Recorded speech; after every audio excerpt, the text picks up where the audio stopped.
À l'été de 1992, disparut dans le petit village danois d'Aversi, dans la tranquille rue Skoleveil, la petite Mathilde Jensen, âgée de 8 ans. Ce jour-là, elle rentrait de l'école chez elle, à la maison numéro 14, mais n'y arriva jamais. Les recherches durèrent des mois, puis des années, jusqu'à ce que, progressivement, l'espoir cède la place à un désespoir tenace. Officiellement, l'affaire fut close, mais les gens n'oublièrent pas. 32 ans plus tard, en l'an 2024, des ouvriers démolirent une vieille grange à moitié détruite sur la même propriété. Soudainement, les planches du sol se brisèrent sous eux et les hommes tombèrent dans une cave secrète peu profonde de 3 mètres sur 2 et un peu plus haute qu'un homme. Le rayon d'une lampe de poche éclaira ce qui avait été caché pendant des décennies à seulement quelques pas de personnes vivantes. Sur le mur humide étaient écrites à la craie les initiales MJ et l'année 1994. En dessous, sur le mur arrière, gisaient trop des restes et à côté, un cartable d'école. Mais qui aurait pu laisser cette inscription 2 ans après le jour où Mathilde avait disparu? Pourquoi personne n'avait-il remarqué la cave plus tôt, bien qu'elle fût littéralement en vue? Les premiers à arriver sur les lieux furent des policiers locaux. Le cartable qui était à côté était soigneusement ouvert. À l'intérieur se trouvaient des cahiers d'école, écrits d'une écriture enfantine incertaine et datés de juin 1992, exactement l'époque où Mathilde avait disparu. La cave s'avéra avoir été intouchée pendant longtemps. L'établi qui couvrait l'accès par le haut n'avait pas été déplacé au moins depuis 2011, quand l'ancien propriétaire de la maison, le menuisier Ole Sørensen, était mort. Il était connu dans tout le village comme une personne bienveillante qui fabriquait et offrait des jouets en bois aux enfants locaux. Tout le monde le connaissait. Beaucoup lui faisaient confiance. Personne n'aurait pu même penser que sa propriété cachait un tel secret. Ou ne savait-il rien lui-même? La police sortit immédiatement les archives d'il y a 32 ans. L'attention des enquêteurs se dirigea immédiatement vers 2 versions qui à ce moment-là étaient presque oubliées. La première était évidente et compréhensible. L'ancien propriétaire de la propriété, Ole Sørensen. Sa réputation et sa vie tranquille semblaient ne soulever aucune question, mais la cave avec les restes et l'inscription se trouvait exactement sur son territoire. Ole lui-même était mort il y a 13 ans, et maintenant toute enquête ne pouvait se baser que sur des documents conservés et des souvenirs des voisins. La deuxième version s'avéra moins claire et plus inquiétante. Le jour de la disparition, on avait vu dans le village une camionnette inconnue qui appartenait à quelqu'un qui n'était pas de la région. Sa description apparut dans de vieilles déclarations, et certains résidents affirmaient que le conducteur avait semblé suspect. Ces 2 versions s'avérèrent immédiatement équivalentes en force de suspicion et poids de preuve. La camionnette intéressa particulièrement la police. Des archives ont pu reconstituer que le conducteur de la camionnette avait même été interrogé à l'époque, mais sans conséquence. Le véhicule fut rappelé par des enfants qui jouaient dans des rues voisines. Cabine blanche, parois latérales bleues usées, plaques d'immatriculation cabossées. C'est exactement ainsi qu'ils décrivirent le véhicule qui était passé lentement près d'eux le jour de la disparition de Mathilde. Les déclarations étaient trop similaires, trop simples et trop claires pour être fausses. Les policiers firent immédiatement une demande à l'autorité de circulation routière. Là devait être conservé le tachygraphe, un appareil qui enregistre le mouvement du véhicule, sa vitesse et ses arrêts. Au début, il semblait que la solution serait simple, mais bientôt les enquêteurs comprirent qu'ils avaient affaire à une situation beaucoup plus raffinée et complexe. Il s'avéra que le tachygraphe avait été conservé toutes ces années, mais personne ne l'avait vérifié. Pendant que l'appareil était emmené au laboratoire, la police espérait encore que les données en provenant aideraient à fermer définitivement l'une des versions. Cependant, peu après l'examen de la cave et du cartable avec les cahiers, le médecin légiste communiqua des résultats inattendus et inquiétants. Selon lui, les restes n'étaient pas là depuis 1992, mais beaucoup moins, environ depuis l'automne 1994. Cela remettait absolument tout en question. Date, souvenirs des témoins et même l'authenticité des traces. Comment une personne qui avait disparu en 1992 aurait-elle pu laisser une inscription avec ses propres initiales 2 ans plus tard, alors qu'elle se trouvait déjà dans une pièce secrète sous la grange? Si l'expert avait raison, cela signifiait que l'histoire qui semblait si compréhensible et simple cachait en elle une autre vérité beaucoup plus complexe.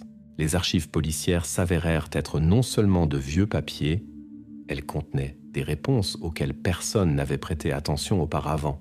Pour clarifier la situation, il fallait faire ressortir tous les noms et circonstances oubliés. L'enquête retourna de nouveau au début, aux vieux rapports et aux personnes qui alors, il y a 32 ans, vivaient près. Le nom Ole Sørensen sonnait maintenant tout à fait différemment, non seulement comme un menuisier bienveillant, mais comme une personne dont la vie et le passé pouvaient la cacher beaucoup plus qu'il ne semblait à première vue. Ce ne fut que le début d'une histoire qui devait bouleverser les conceptions des habitants d'Aversi sur ce qu'ils savaient d'eux-mêmes, de leurs voisins, et possiblement du passé du village lui-même. Pourquoi un menuisier sans enfant avait-il besoin de cahiers d'école avec des corrections de mains adultes? Après que le médecin légiste eut changé l'image habituelle de l'enquête en datant la découverte dans la cave à l'automne 1994, la police se concentra sur la personnalité de l'ancien propriétaire de la propriété, Ole Sørensen. C'était lui qui avait vécu pendant des décennies dans la maison numéro 14 de la rue Skolevej. C'était lui qui devait savoir de l'existence de la cave qui était secrètement cachée sous son propre atelier. Le mandat de perquisition pour la maison et les bâtiments adjacents fut obtenu immédiatement. Quand les enquêteurs entrèrent, ils furent accueillis par une maison où le temps s'était arrêté. Meubles figés, couverts de poussière, outils soigneusement disposés et jouets, comme si le menuisier n'était sorti que pour quelques minutes et allait bientôt revenir. Mais la découverte la plus étrange fut des cahiers d'école qui furent trouvés dans la partie arrière de l'atelier. Les cahiers étaient trop datés de 1993 à 1994 et dans chacun d'eux, il y avait des corrections en écriture adulte, corrections concernant l'orthographe, la calligraphie, parfois des commentaires soignés en marge. Dans quel but Ole Sørensen s'occupait-il de telles choses resta un mystère, car selon les données officielles, il n'avait jamais eu de famille ou de pupille. Quelques jours plus tard, la police réussit à découvrir dans les archives bancaires de la ville de Sorø, qui était à 17 km du village, un autre fait étrange du passé du menuisier. Pendant presque 2 ans, commençant au printemps 1993, Ole achetait régulièrement toutes les 6 semaines l'antibiotique amoxicilline 250 mg. Les ordonnances étaient émises par un médecin au nom de Anna Sørensen. À cette époque, les pharmacies danoises n'exigeaient pas de fournir le numéro personnel de citoyen lors de l'achat de médicaments. Donc la vérification de la réalité de l'existence de cette Anna s'avéra ne pas être simple. Cependant, les archives municipales et registres d'habitants montrèrent clairement, ni à Aversi, ni à Sorø, ni dans d'autres communes les plus proches n'avait jamais été enregistrée une personne avec ce nom. Le dosage de l'antibiotique était tel qu'il est normalement prescrit au groupe d'âge plus jeune. Cette circonstance troubla encore plus l'enquête. Pour qui Ole Sørensen achetait-il des médicaments? Et qui se cachait derrière le nom inventé Anna Sørensen, dont l'existence ne put être confirmée? L'enquête avait 2 questions évidentes. Le menuisier aurait-il pu se marier secrètement et cacher une épouse dans la maison? La vérification des documents au bureau municipal exclut complètement cette possibilité. Il n'existait aucune information sur un mariage d'Ole Sørensen. Alors surgit une autre version. Peut-être Ole avait-il secrètement pris quelqu'un sous sa garde qu'il cachait consciemment des regards étrangers. Mais là aussi, les sources officielles répondirent négativement. Ni adoption ni tutelle officielle n'étaient enregistrées. Néanmoins, les habitants d'Aversi furent interrogés à nouveau. Parmi eux était le voisin Hans Larsen, qui affirmait qu'à l'automne 1993, déjà au crépuscule, il avait vu dans la cour de la maison Sørensen une femme inconnue. Il ne put la décrire en détail, car la distance à la maison était de plus de 50 mètres et l'éclairage était déjà insuffisant. Cela amena l'enquête pour peu de temps à croire que le menuisier avait effectivement pu mener une vie secrète. Mais bientôt, après une vérification minutieuse de la maison et de la cour, les enquêteurs ne trouvèrent pas une seule affaire personnelle ou autre signe de la présence d'une femme. Les paroles du voisin ne furent pas encore confirmées par d'autres preuves, et cette version ne reçut pas de développement ultérieur, restant seulement une déclaration non confirmée. Les déclarations de Larsen commencèrent rapidement à paraître douteuses. Plusieurs voisins confirmèrent que Hans, en ces années-là, se plaignait souvent de mauvaises vues et avait une fois confondu un autre voisin avec un étranger. De plus, l'examen minutieux de la propriété d'Hall et l'interrogatoire des habitants locaux ne donnèrent absolument aucune trace du séjour d'une femme inconnue. Ainsi, les déclarations du voisin s'avérèrent être seulement une fausse piste qui ne menait nulle part. Parallèlement, la police se concentra sur les voyages d'Hall à la pharmacie de Soreux. La vérification des routes d'autobus et l'interrogatoire des conducteurs confirmèrent que le menuisier voyageait régulièrement avec l'autobus numéro 421, puis marchait environ 600 mètres jusqu'à la pharmacie. Tout cela se passait avec une régularité invariable d'1 mois et demi et montrait qu'Ole Sørensen était très intéressé à obtenir le médicament. Mais bientôt, l'enquête reçut un résultat qui devint un nouveau choc. Parmi les objets personnels trouvés dans la cave à côté des restes, il y avait un peigne d'enfant. L'analyse ADN effectuée donna un résultat inattendu. Sur le peigne furent découvertes des traces biologiques qui correspondaient à 98,7% avec la fiche dentaire d'Ole Sørensen lui-même. Ce fait devint le tournant. Comment du matériel biologique du menuisier sans enfant pourrait-il apparaître sur un objet personnel trouvé dans une pièce cachée à côté des restes de Mathilde ? Les experts commencèrent immédiatement à chercher une connexion entre les étranges ordonnances d'antibiotiques trouvées dans les archives de la banque de Soreux et la découverte biologique surprenante. Maintenant, l'enquête attendait les résultats d'examens de laboratoire plus approfondis, dans l'espoir d'obtenir une réponse définitive à la question de ce qu'exactement Ole Sørensen cachait dans sa vie et quel secret gardait la rue Skolevej dans le village silencieux d'Aversi toutes ces années. Pourquoi la famille de Mathilde niait-elle ses visites à l'atelier d'Ole Sørensen, bien que les registres scolaires attestent le contraire? Pour comprendre l'histoire de la disparition de Mathilde, la police dut regarder sa vie quotidienne avant le moment de la disparition. De plus en plus fréquemment, l'attention de l'enquête commença à attirer une étrange discordance entre les paroles des parents de Mathilde et les documents officiels de l'école. Les parents assurèrent à la police de manière confiante et catégorique que leur fille n'était jamais allée à l'atelier d'Ole Sørensen.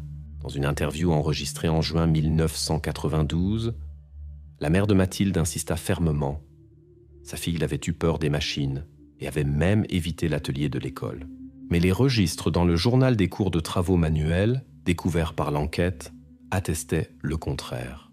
Dans ces documents était clairement indiqué que les élèves de l'école du village d'Aversi, parmi lesquels était aussi Mathilde, visitaient la maison numéro 14 de la rue Skolevej dans le cadre d'excursions spéciales de travaux manuels.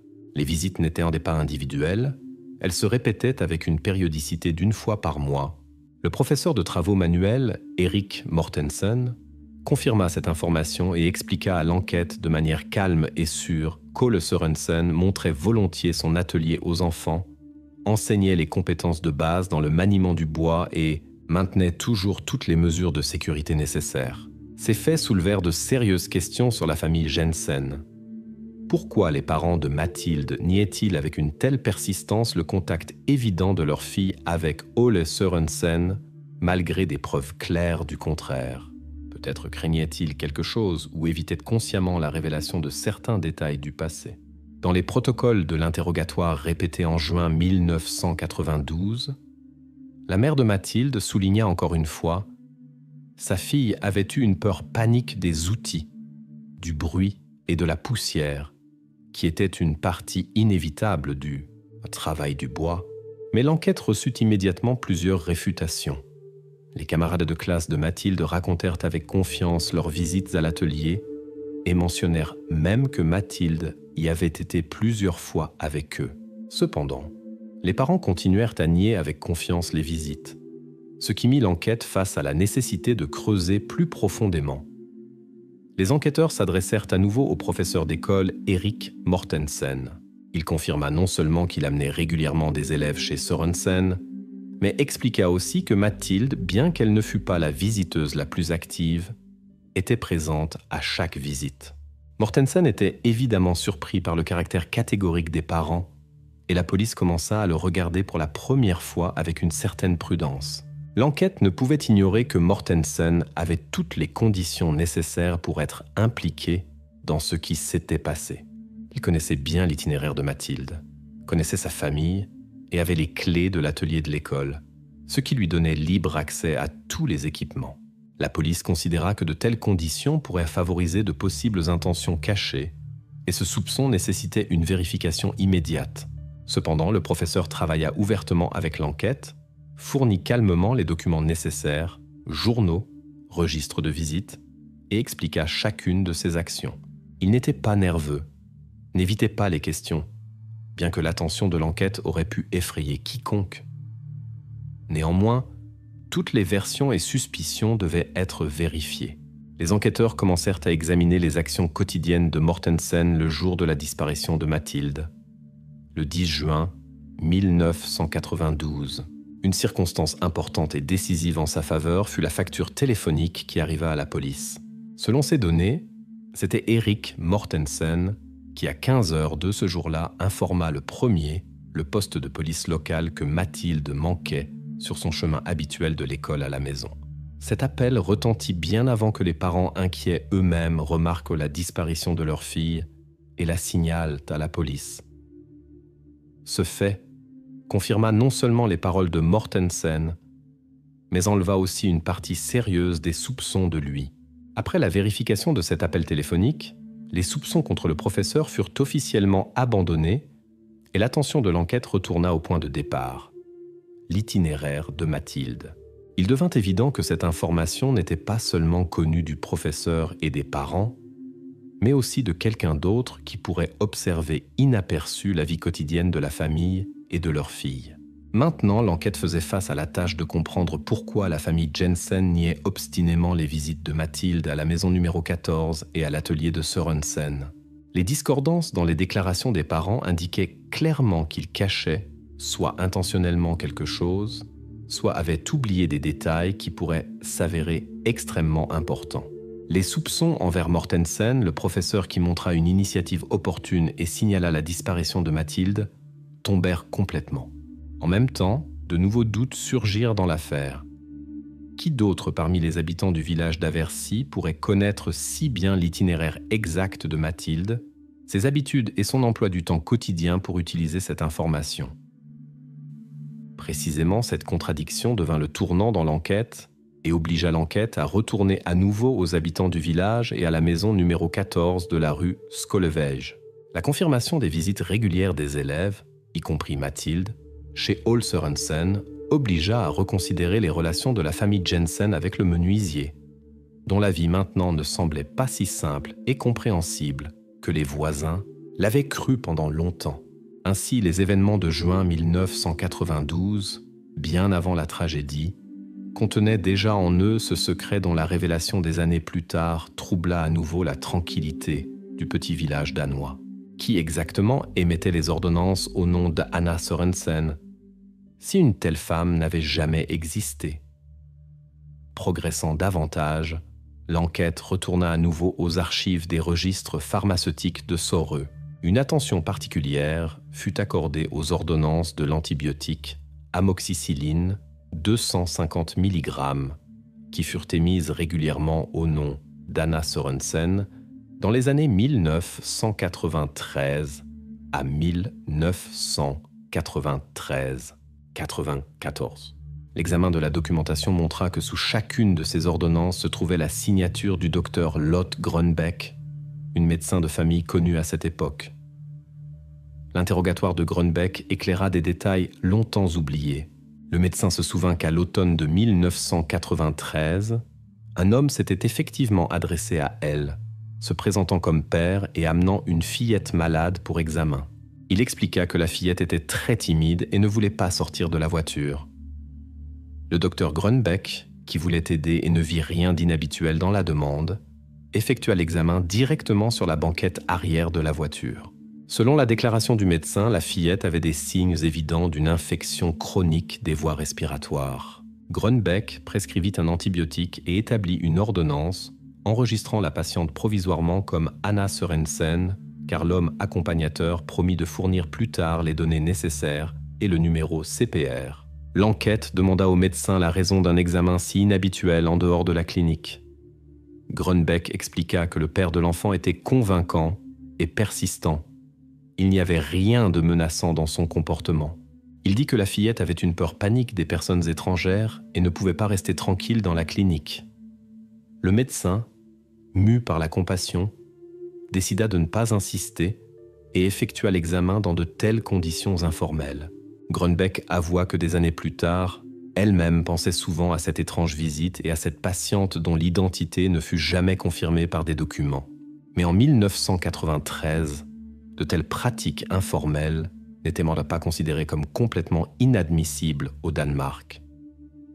Pendant ce temps, l'enquête vérifia soigneusement les registres des archives médicales. Les ordonnances émises par le docteur Grunbeck étaient authentiques et juridiquement correctes, à l'exception du numéro CPR manquant de la patiente.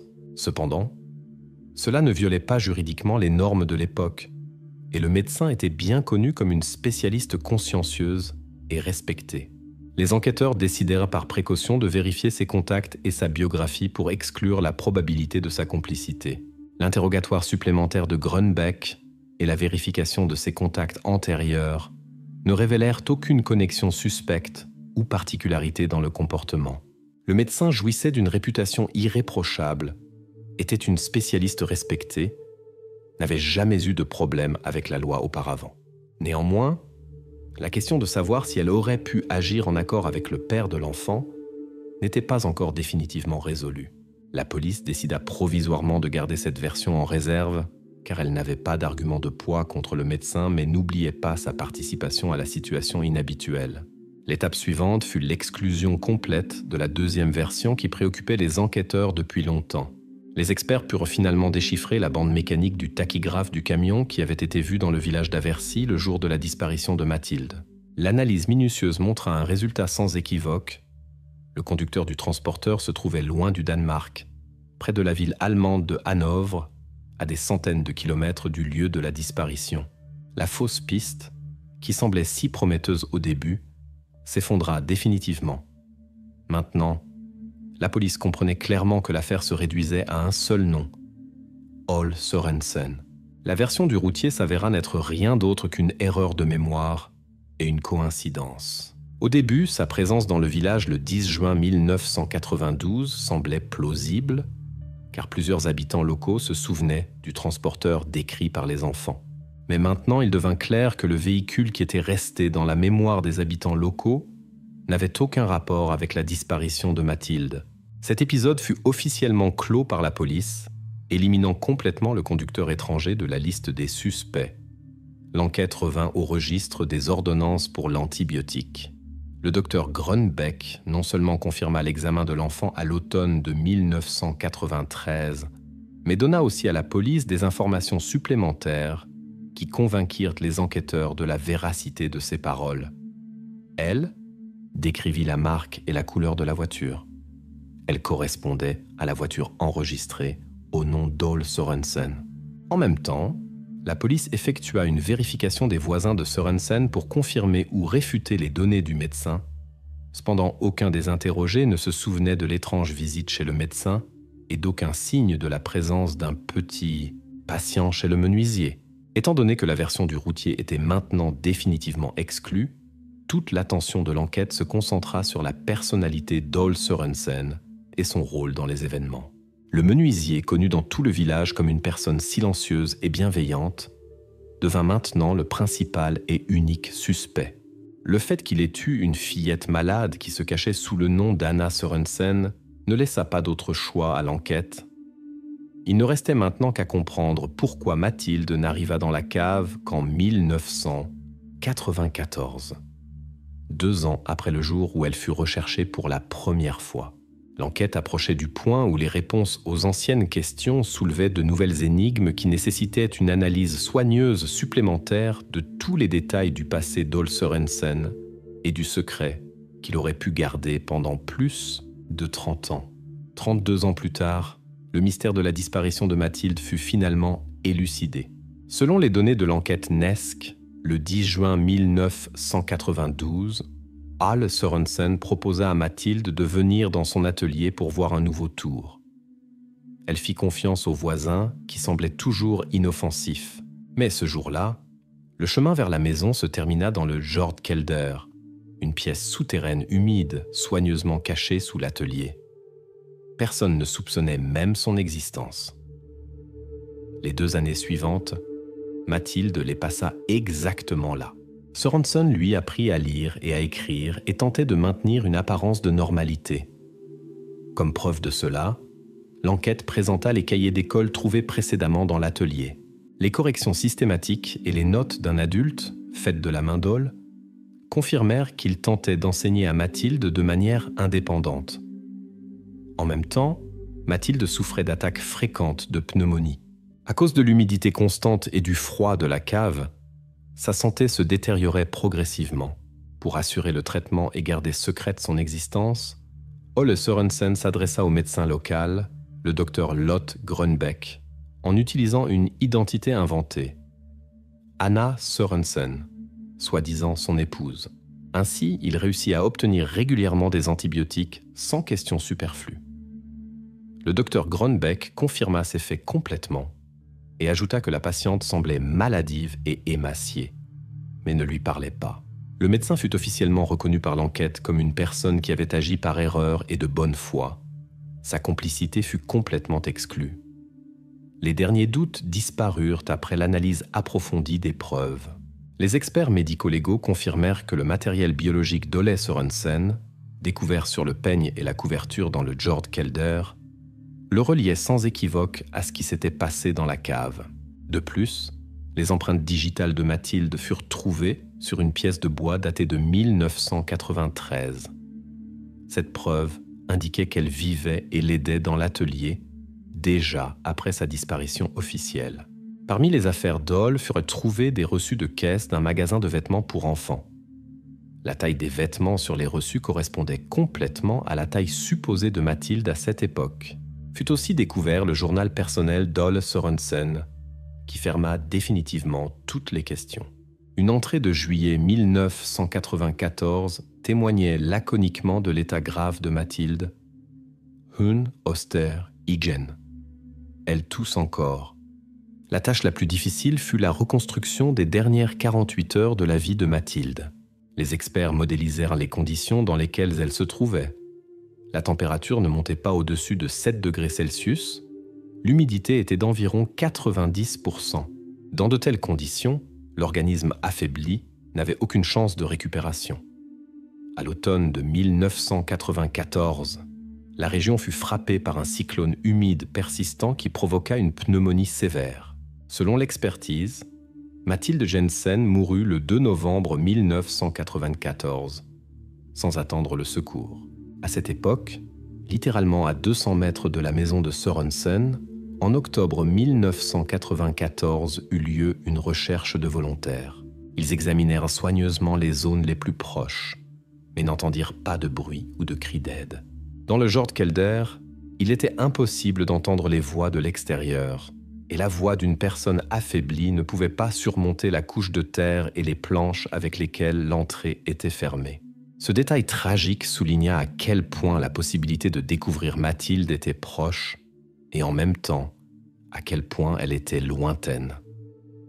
Plus de 3 décennies plus tard, l'enquête put reconstituer tout le tableau. Fut établi le fait que le seul coupable dans cette histoire fut Ole Sørensen, qui mourut en 2011 et ne porta pas de responsabilité juridique. Il emporta pour toujours la réponse à la question des motifs qui l'avaient poussé à ce crime, mais les faits pointaient clairement vers sa culpabilité et sa responsabilité pour l'issue tragique. Formellement, l'affaire fut close in memoriam, car juridiquement, il n'y avait plus personne à poursuivre. Les archives de l'affaire NESC-DK Cold 4724 furent placés sous secret strict. L'accès y est limité. Ainsi, les autorités mirent un point final à l'une des histoires les plus déroutantes et tragiques de la criminalistique danoise. Les habitants du village d'Aversi ne purent longtemps croire que le voisin silencieux et amical était capable d'une telle chose. Maintenant, 32 ans après la disparition de Mathilde, son histoire devint non seulement un souvenir terrible du passé, mais un symbole de combien peuvent être cachés les côtés les plus sombres des personnes qui vivent à côté de nous et semblent inoffensives. Pour les forces de l'ordre du Danemark, cela devint une leçon dure mais importante. Certains secrets ne sont pas révélés pendant des années, et même quand des réponses sont trouvées, cela n'apporte pas toujours de soulagement, seulement un sentiment d'accomplissement.